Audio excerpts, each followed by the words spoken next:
Hello,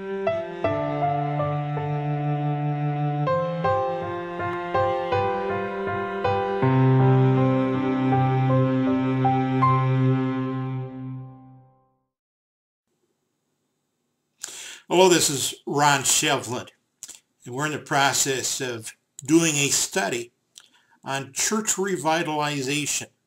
And to that end, we are conducting a series of interviews with people that we view as specialists in this particular area. Today we're talking with Tom Belew. Tom is a member of the Healthy Church Group for the California Southern Baptist Convention. He's been with them since 1995, but for the last 10 years they've been doing extensive consultations with churches and helping them in this area of church vitality. Tom's a native of Alabama. He graduated from the Grand Canyon University. He's got a Master of Divinity degree and a Master of Religious Education degree from the Golden Gate Baptist Theological Seminary. He's an equipper. He's an encourager. He's a resource junkie. He's got a lot of information to share with us.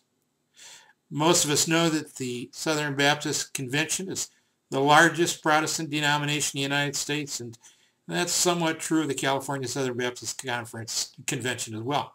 They're the largest Protestant denomination in the state. They've got about 2,200 churches and missions.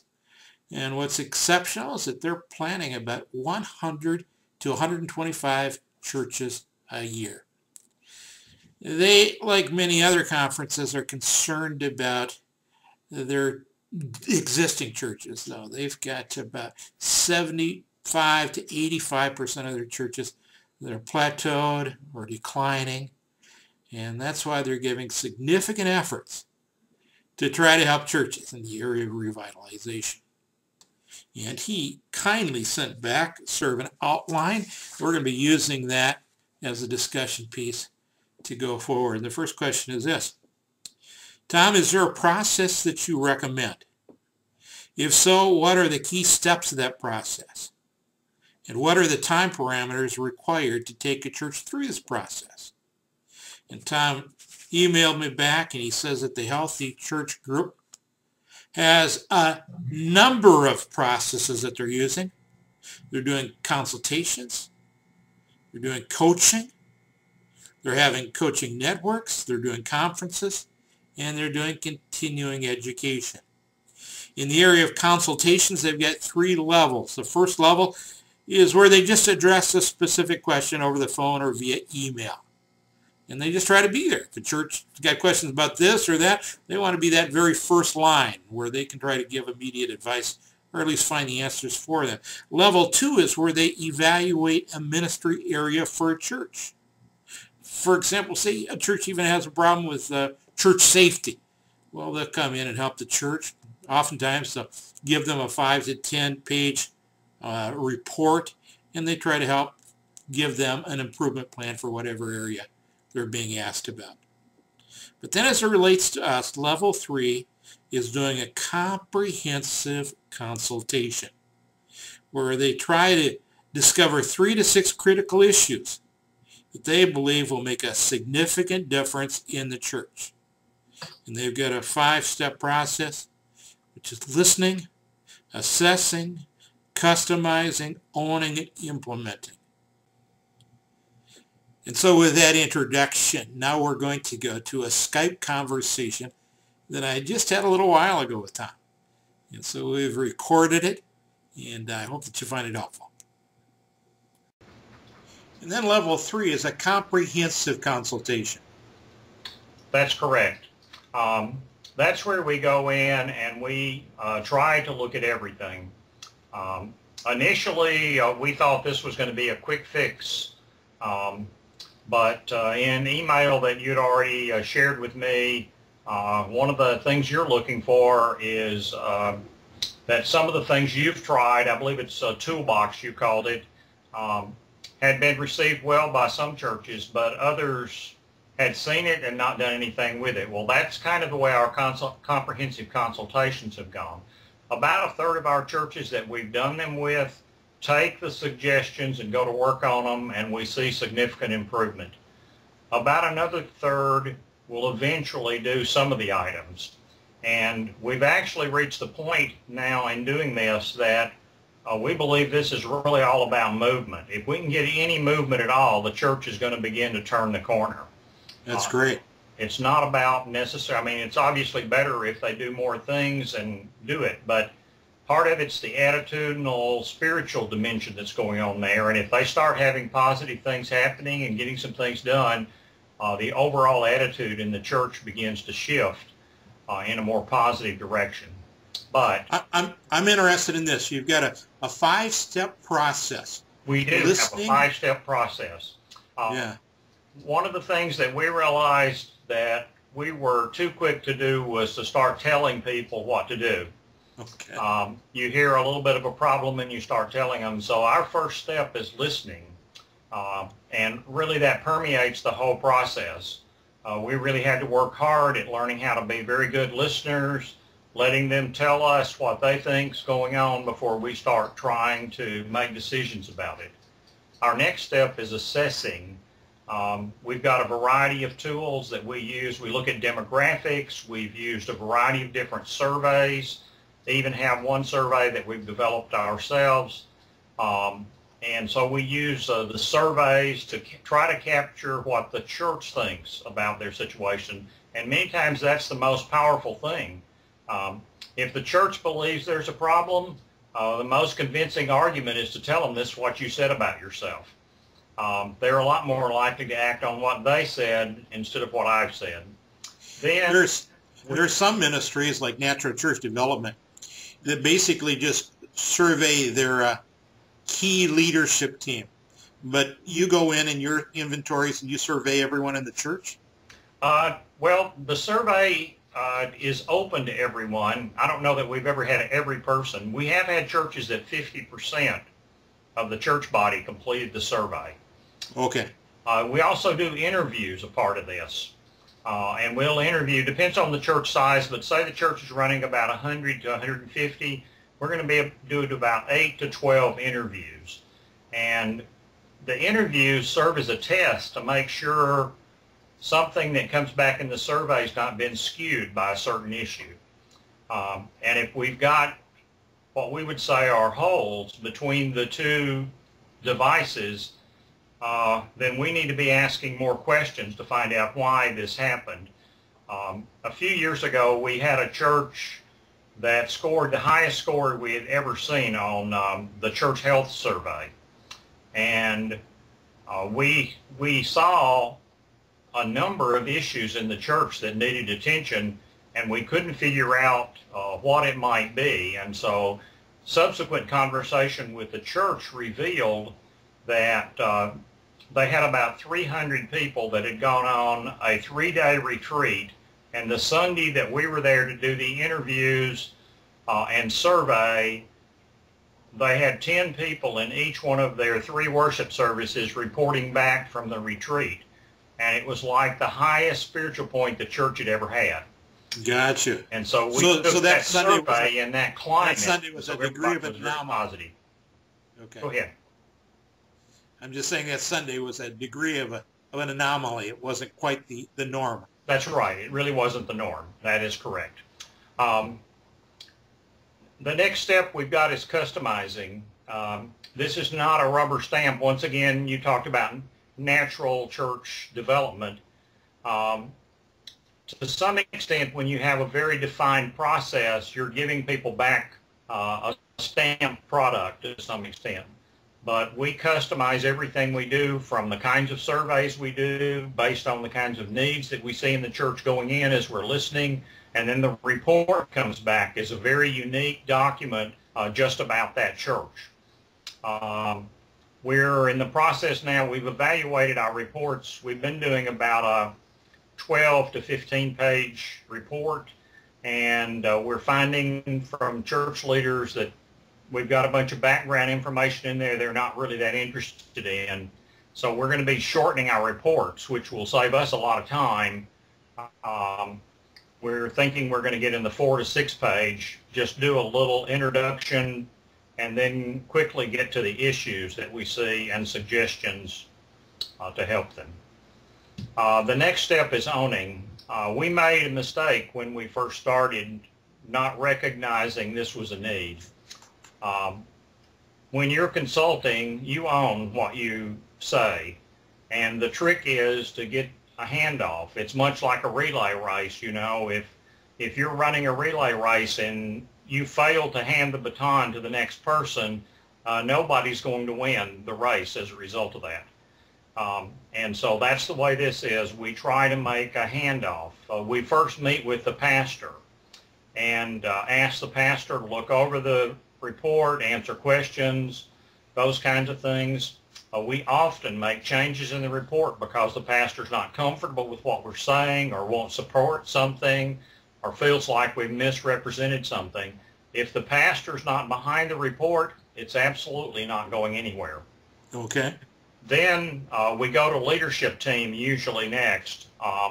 Some churches that are small prefer us just to go straight to the congregation, but most churches, the pastor wants us to show what we've done to the leadership team. And then some churches it stops there. Other churches decide they want the whole congregation to hear the report. And so that's kind of the process that the owning takes place as we hand it off to the church. Then we do implementing, and we try to walk with the church through implementing, what it means, that kind of thing. We've been doing a few follow-up calls, but this kind of leads into my next major area, coaching. Just in the last year, we've started transitioning to where we're telling a pastor up front that you're going to have at least a 6-month coaching relationship with us after we finish the report. The coaching relationship in particular tends to really help with accountability, that the pastor follows through, gets tracking, gets questions answered that he might not have clearly understood when we did the presentation.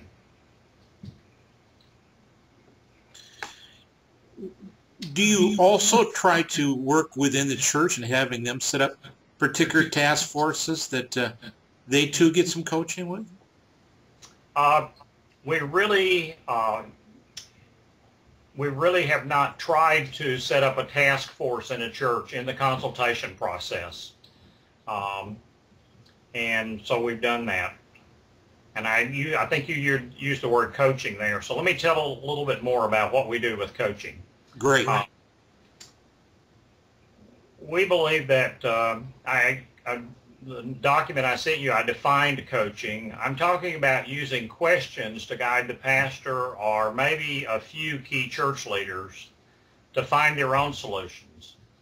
We have recommendations, but we try not to put too many solutions in the recommendations.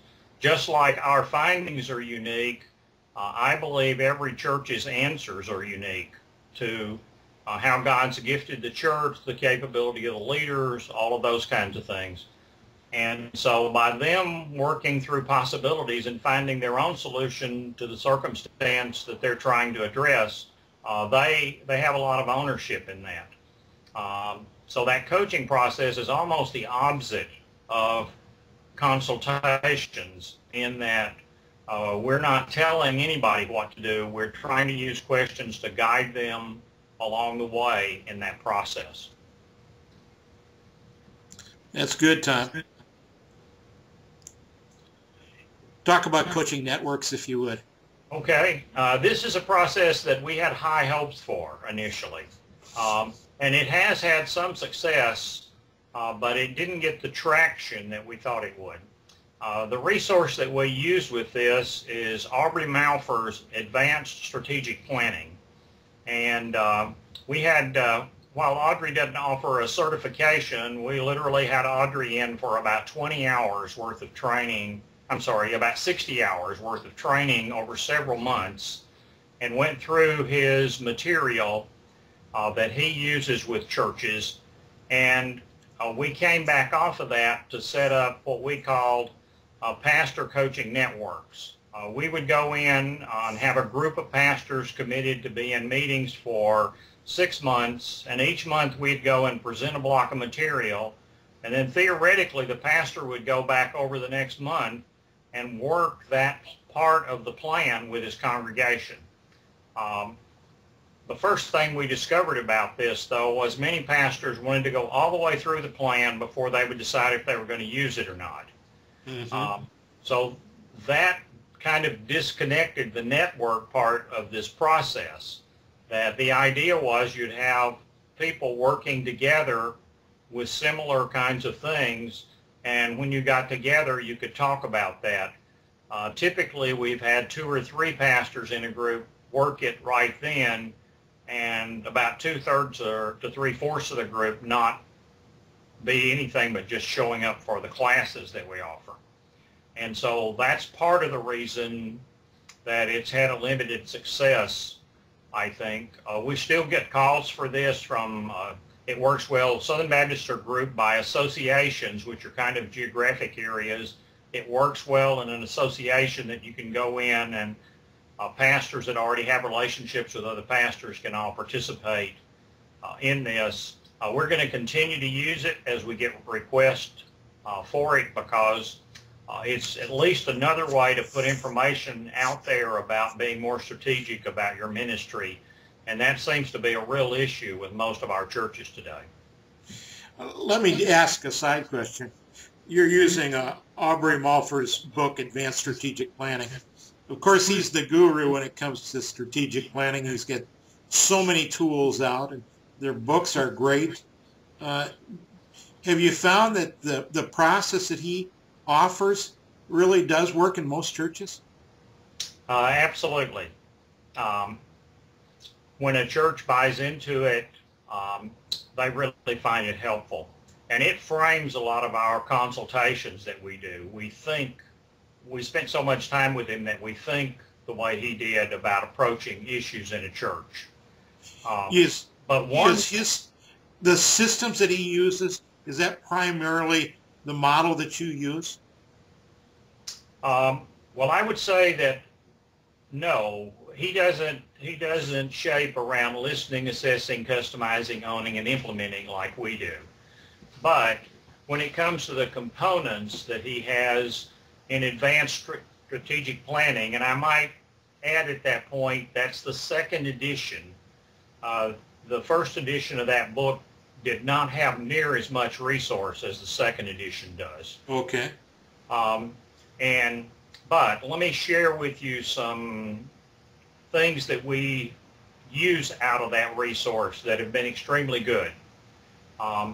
He goes through a church creating, discovering their values, reviewing or developing a mission statement, and then developing a vision.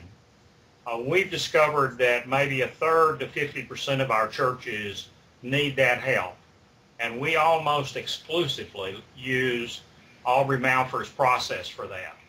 Okay. It's quick, it's consistently worked, and so it's been a strong resource for us to be able to go into a church. For instance, discovering the church's values takes us usually about an hour to an hour and a half. His process, the church members, we say get their DNA on it. It's theirs, it's not ours. They understand it's the values that they've identified. And then when it comes to our consultation strategic part that we're trying to help a church, those values, we try to reflect that in each one of the strategies that we're encouraging the church to work on and develop. So we've used a lot of that. He has 5 components. I can't remember them off the top of my head out of his book. Each one of those strategic areas is important. He has one area that he doesn't address that we do address with churches. We think maybe it's problematic is the reason he didn't address it.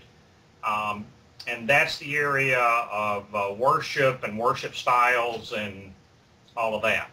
And so when you go through that book, you don't find content in that book about the worship service, how your church does worship, those kinds of things. Yeah, he sort of avoids a difficult issue, doesn't he? Yeah. And it is a difficult issue, but we have plenty of our churches that are struggling with it. Yeah. Yeah, that's a tough one. Well, then I also see that you provide great conferences on a variety of topics like on-target evangelism and other things, and you do continuing education as well, like in Vacation Bible School training and multiplier training areas. And so that's terrific, Tom. Can we move on to that second big question? Okay.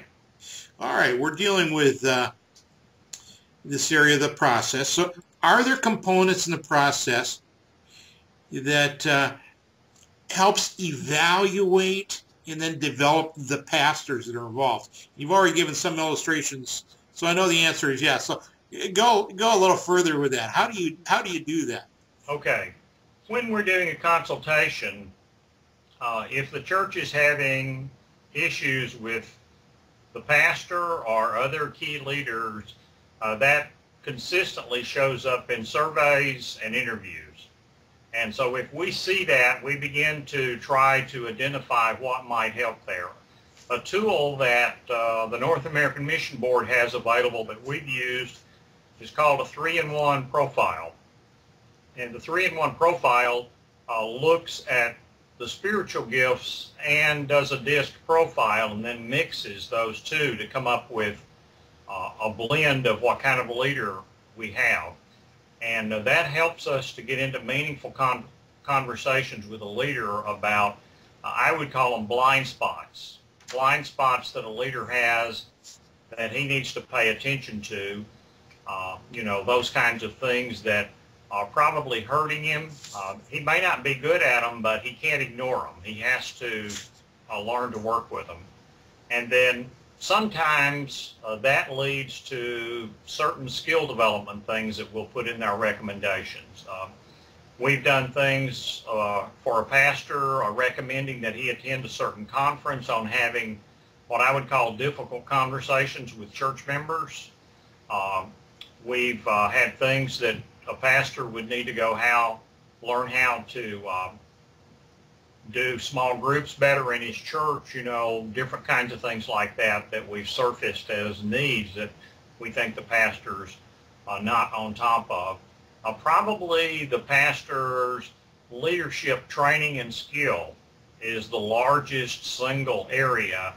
Many pastors are good in the pulpit and even good with people, but they're not good at running the church and staying on top of the issues at the church. And so we actually are conferencing. We do a lot of things with our conferencing to try to address that kind of thing. Okay. Back up in conferences, I listed On Target Evangelism Conference, and that does highlight evangelism, but we've had John Maxwell for that event. We've had Ken Blanchard for that event. And those guys are not focused so much on evangelism as they are on leadership skills. And that event in particular targets the pastor. Other people can come, but we want to see a large number of pastors at that event. And we try to get top leadership from across the nation to help us in that event. And so that's one of the ways that we're trying to address this skill development area for pastors. Okay, the next thing we've got there is we offer several annual opportunities. I just mentioned that, I'm sorry. Then within our group, we also have pastoral care capability. Our convention used to have a person, and we've been hit by the economy, and the person resigned, and they made the decision not to fill that vacancy of pastoral care.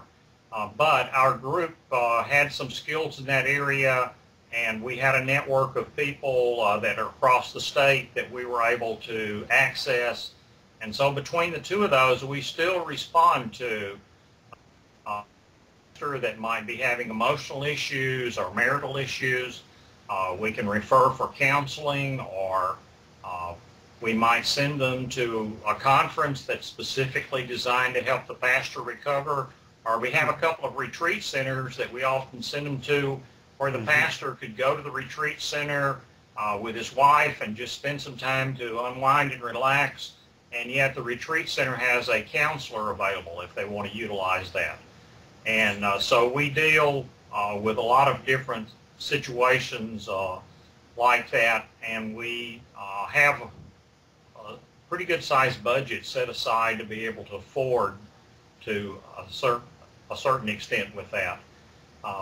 The next area is kind of the opposite of that. You've got the pastor or church leaders, key church leaders, but churches get in conflict. And so we ourselves have been through the peacemaker training and often go in and help a church with conflict issues. We, especially from Peacemaker, learned how to assess the level, and if we think it's beyond our skill, we're going to refer to somebody that's got better skill than we do. We do have some people in our state that are better trained than we are in this area, and we go in to try to help churches with conflict. When you discover that a church is in conflict, do you continue with the church revitalization process, or do you sort of set that aside for a while and just focus in on the conflict and then return to it? Okay, we will follow through with the report, but what we do in the report is say they have to complete that conflict resolution part before they start working on the actions. Okay. Sometimes we know going in that's the issue. Sometimes we discover it after we get in there. And so as we begin to get into the situation, we may spot something that we're concerned about. The degree to which we recommend something there varies, obviously, based on the kind of conflict. A fairly mild conflict might simply be a reconciliation service that the church needs to provide. Others, they may be so bitter that somebody needs to go in. We do have intentional interims in California, and sometimes if there's been a pastor change and there's been a lot of conflict, we strongly recommend to the church that there be an intentional interim. Sure. Now, I might say, I haven't said that anywhere along, we are a Baptist church, and by the nature of that, Southern Baptists are autonomous congregations, and all the services we offer at the convention are, I guess, at the will of the congregation. The congregation has to decide to respond to us. I understand. That's Baptists. That's the way we operate. Yeah. Sometimes for better, sometimes for worse. I'm curious. Do you find some pastors that are threatened by this whole process because they know that attention is going to be brought upon them and their leadership style? I do think that some pastors are very threatened, and I think that's why they've not responded. In fact, when we first started doing the consultations, we were disappointed that some of our healthier churches didn't ask us to come in. We mostly got churches that were just almost at the end of life. Okay. Finally, in the last few years, we begin to get more and more churches that are healthy, that are going, wow, if we could come in, you could probably help us see where we need to be going next with our ministry. And obviously, you can do a lot more with a church if they don't wait till they're down to their last breath to make a phone call. It's kind of like so going you try to work with churches at all ends of the spectrums, the ones that are seemingly doing really well, and others that are almost on life support. Yeah, that's right. Yeah, it's kind of like health issues, for yourself. If you ignore that you've had a heart attack and you let your stomach keep hurting, and you just keep going until you can't even get up in the morning, then the doctor's really not going to have good news for you when you show up in his office. Where if you had taken steps early to go, hey, I think something's wrong, and get in there quicker, the pain of the remedy is going to be a lot less than it otherwise would have been. Do you find that sometimes pastors resign or are almost pushed out because this process shows that maybe they're not a good fit? Okay. We have had maybe one or two churches that the process added that kind of pressure to the church. But we have been very strategic with this, and when we do the report, whether it's the pastor or another staff member, the church does not see or hear us talking about particular staff members. We plan strategies to intervene in those situations with those individuals. And so that keeps the church. Now, obviously, some churches are aware there's issues, and we might say something like, we are working with your pastor, or we're working with staff members as a result of this report, but we're not going to go into details about that and give members leverage to be able to dig into the pastor more than they already are. Now, we have had some pastors that when they saw the report, they almost immediately resigned. In those situations, I don't think it was because they were under pressure from the church. It's our belief that they didn't like the results they saw, and they didn't want to try to fix it. Okay. And so they bailed. You know, they decided, okay, I don't want to deal with that issue. I'm just going to go ahead and resign and find me something else I'd like to do. And so we have had some of those that I think take place. That's another thing that we really caution the pastor about when they initially commit to do a consultation. We usually ask them, are you planning to be here 6 months from now? Okay. Because in some ways it leaves the church in a real lurch if the pastor starts working on a process and then abandons them. Certainly. And so we can't prevent that from happening. I can't say that it hadn't happened. It has happened. But I think our conversations with the pastor are minimizing that. Talk to me about costs. I know that you're working with the Southern Baptists, and so you encourage churches and individuals within your movement to be supportive through their gifts and everything else. And so that must be how much of the cost is taken care of. But certainly you've got other costs as well, don't you? Yeah, we do have some costs. The basic one, like with our comprehensive consultation, is we feel like some cost is part of the ownership.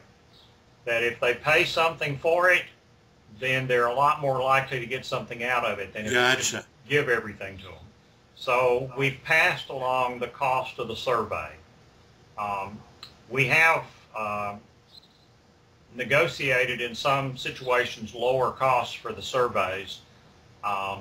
And sometimes when a church says, I don't know if we can afford this, we'll discount that cost even more if that seems to be the issue for the church.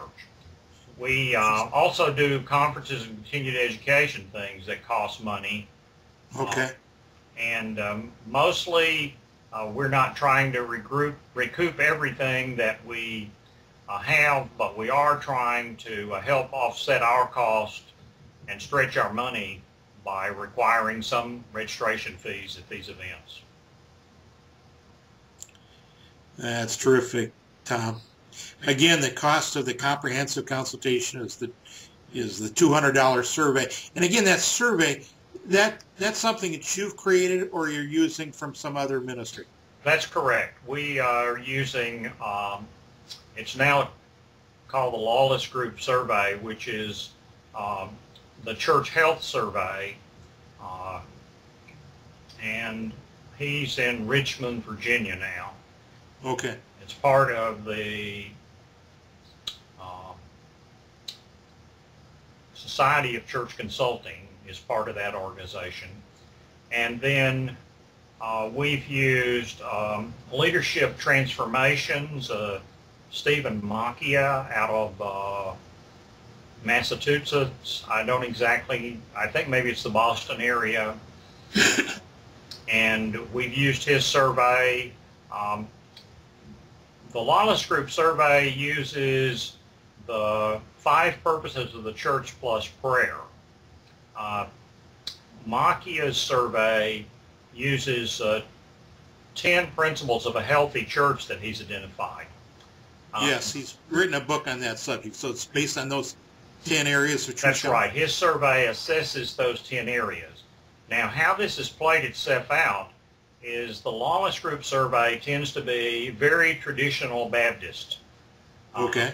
Talking about programs and things like that we have in the church. And so if we're doing a contemporary church that's doing small groups,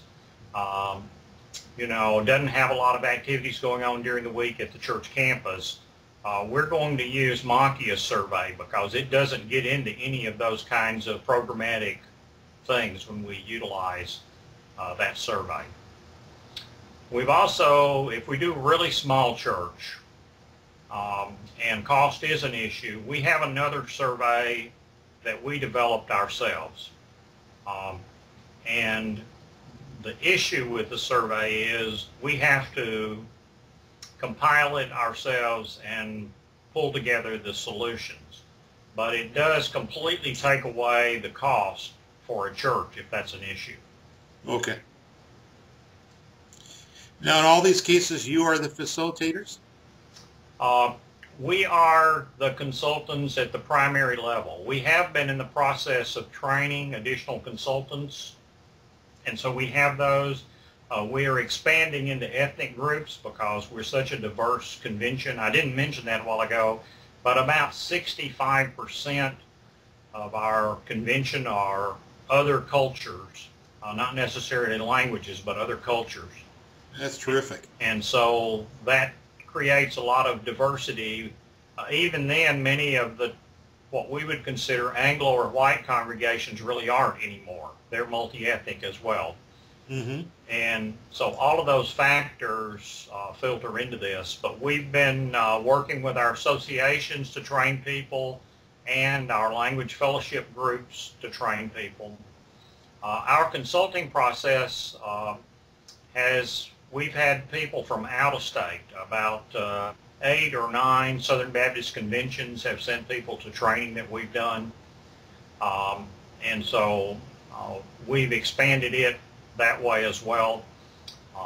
We might do 1 or 2 of these training events a year depending on the number of requests we get and where they are. Right now we've had several language leaders ask us about doing one, and sometime in the next 4 months we're planning to do another consultant training event. Yeah, it's just this last weekend, wasn't it, that you did a training event training some of your consultants? That's correct. That was Healthy Church Multiplier Training.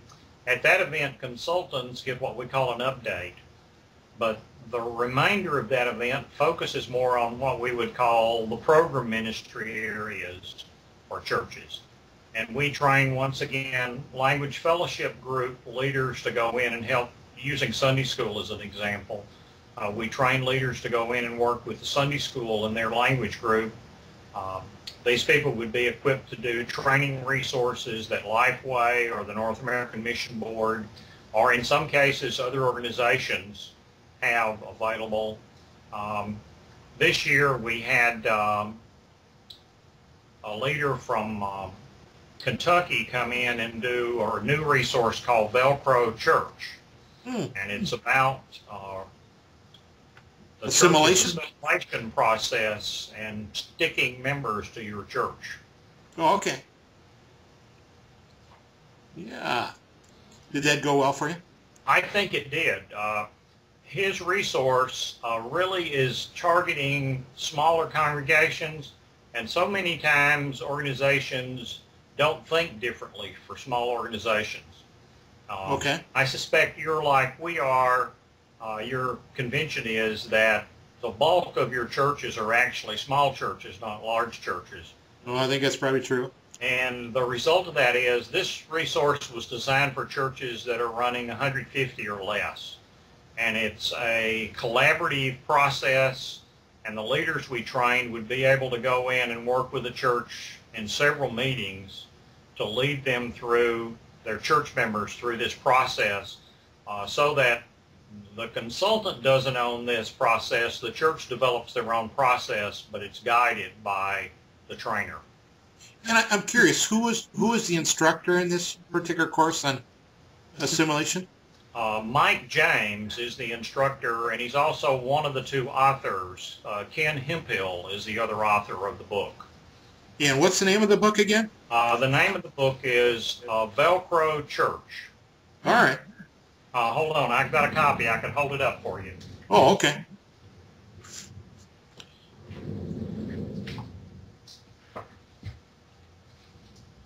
All right.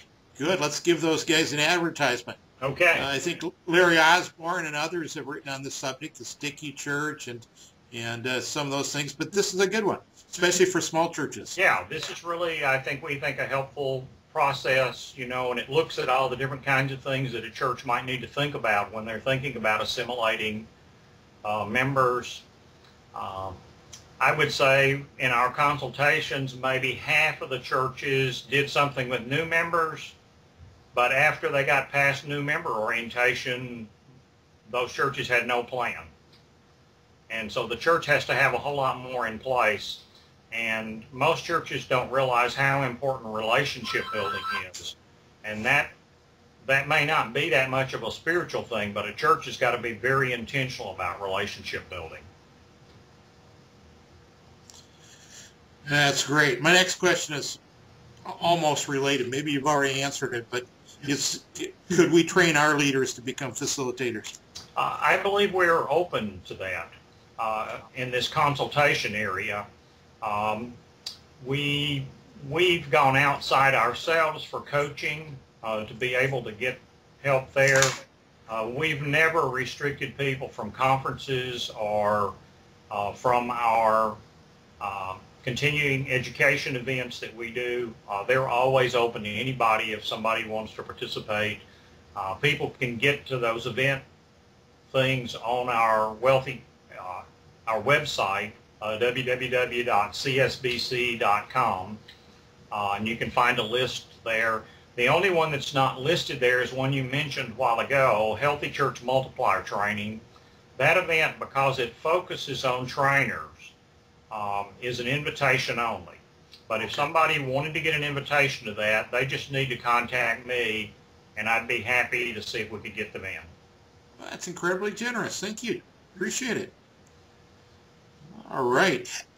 Let's talk about our culturally diverse churches. You've already talked about that a little bit, but I mean, how easy is it to take some of these basic materials and shape them for the different cultures and different ethnic groups, or is it all very unique? Some groups are not that difficult to work with. Two groups in California that I think we have very strong working relationships with them are our Chinese congregations and our Filipino congregations. Yes. They relate well. Filipinos, people may not know that, but Filipinos speak English or learn English in the school systems, even in the Philippines. And so while they might use native languages, it makes it much easier to have conversations. You just have to pay attention to some of the cultural differences lots of times with Filipinos. Lots of places across the U.S. people think about the Chinese population being new, but some of our oldest churches in California are Chinese. Okay. And so that shifts the Chinese perspective. They are long supporters and long time been involved and worked with us at hand. Some of the other groups, obviously new groups that have just come into the country, we have very few resources that can help them, and we're constantly working at that. Lifeway Christian Resources has helped us some. They made a commitment a few years back, maybe 10 years ago, to start putting 2 to 4 resources each year into languages. And the list of languages was about 50-something languages. And so the result of that is, if the congregation is truly a language-driven congregation, we may not be able to deliver the help, but there are ways to begin to approach it and get them some help. No, this is pivotal. We're so excited about our culturally diverse conference and the ministries that we've got. We've got some awesome leaders in our different ethnic groups. And so I'm glad you share that same passion. Yeah, I could be wrong about this, but I believe the number I've most recently heard is we have worship on Sunday in 78 different languages in California. Wow. Oh, that's so good. Well, Tom, I asked you if you'd give me a list of some specific books or resources that you recommend, and maybe I'll just put this up either on our website or in my final report, because you've given a whole lot of them.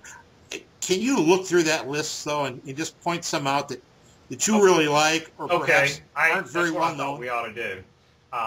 Advanced strategic planning, I've already talked a little bit about that, and that's at the top of our list. A new book that's just come out in March, and we've already done training events, and we've already had very good success with this book, is Reaching the Summit, Avoiding and Reversing Decline in the Church by George Yates. George Yates served in one of our associations here in California and has just finished this book up. But I think the book examples strike a nerve with leaders. And Good. they're like, wow, this guy knows my church. And the result of that is they take the conversations he's having serious. When we do consultations, Robert Dale's book, To Dream Again, has a life cycle of a church. And Yes. we utilize that a lot to help churches see where they are and what's there. And that's an old resource. I don't even think it's in print anymore, but you can look around and find them. They're still out there. Yeah, I've got it somewhere in my library. Okay. I've put some things about change on here. Probably not go into detail about those, but obviously if churches are in trouble, they're going to have to change. They can't keep doing the same thing and expect different results. And so that's some of the things that we've tried to look for. There's not a perfect change resource, and situations, you need different skills for different situations. I've listed a few coaching resources that we found helpful. Then one new item, which is really a website, if people are not familiar with this, is Mission Insight Demographics. Okay. That resource is specifically tailored to churches, even has interpretation tools and strategic planning tools built into it to help a church work on a strategy based on the demographic information that they have. And our convention has a contract, and every church and all of those 2,200 churches and missions can get that resource for free. Which one is that one? Which website is that? Mission Insight. Mission Insight. It's right next to the last item there, Mission Insight Demographics. So if you go to www. To find it on the website, you just missioninsight.com, do you think? Yeah. So you can go. They'll be happy to talk with your denomination if you're interested in having that conversation. They're California-based, Southern California, Orange County. Okay. And they are believers. And so the result of that is they really have a heart for the church. They're the same, it's under a different title, but they are the same company that provides demographics to school systems for a large portion of the U.S. So they have a lot of good stuff there that could help. All right, that's probably the items that I'll hit on the list there.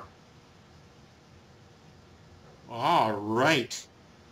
You also are kind enough to steer me towards some other ministries that I should also perhaps interview and look at. And you got the Georgia Baptist Convention, Lifeway Church Resources has got a transformational church assessment and a consulting process. And then Leadership Transformations with Stephen, how do you pronounce his last name? I've read his materials, but I don't know how it's pronounced. Stephen Makia? Makia. Yeah. Okay. And then you've gotten particular training. You're consultants from the Malfors Group. Yeah. Leadership Transformations, Lifeway Church Resources, the North American Mission Board, CoachNet, Church Central. Linda Miller's got a coaching process. Coaching for Clergy on Target Evangelism Conference. The Peacemaker Training and Certification. Big list. Where would you start? I think you have to start where you feel like your greatest need or maybe your weakest area is, one of those two. Okay. One of the things that we created in our group was just kind of a learning culture. And I understand lots of smaller organizations, that's hard to create. But we kind of push each other. Most everybody in our group will read 10 to maybe 50 books a year. And so we just devour new data, and when we spot something that adds to our information, one of our guys was telling me just this week, he collects about 5 articles a day out of website material that he's able to read, and he captures it so he can refer back to it, those kinds of things. And so we have a huge reserve of answers if we have a need for that. But I think it's the process. If you decide that you're going to keep changing and keep growing, then you just start working through things like I've listed here that might be new steps that you could take to go somewhere you haven't been before. I would contrast this to a pastor. One of the things that we very early learned, long before the Healthy Church Group and our consultation was in place, was that many of our pastors would tell us they had read less than 2 books a year. Really? And so if that's true, many of our pastors have stopped growing after they left seminary. And that could very well be why they're in trouble. Okay. Well, Tom, you have been a gold mine of information. Now, you basically responded to my questions. Are there other questions you think I should have asked? Well, that's a question I hadn't thought about. I probably could have thought of some, but I didn't come prepared to talk about that. So, okay. Anyway. Well, thank you so much for our time together. Appreciate your ministry, your heart for God. Thank you for going beyond your own circle and helping some of us like-minded believers in other movements. Appreciate that. Okay. Well, I'm glad to help, and people are welcome to call any of us at the Healthy Church Group. Yeah, and I'm going to just send a few ebooks your direction that I've developed that just as a special thank you. Okay. So they'll be on their way. One of which is a novel called The Potluck People, and it's a novel about what a church should not be. So if you need how not to do it, you can read that particular book. All right. Hey, thanks so much. God bless you richly, and I appreciate our time together. All right. Thank you.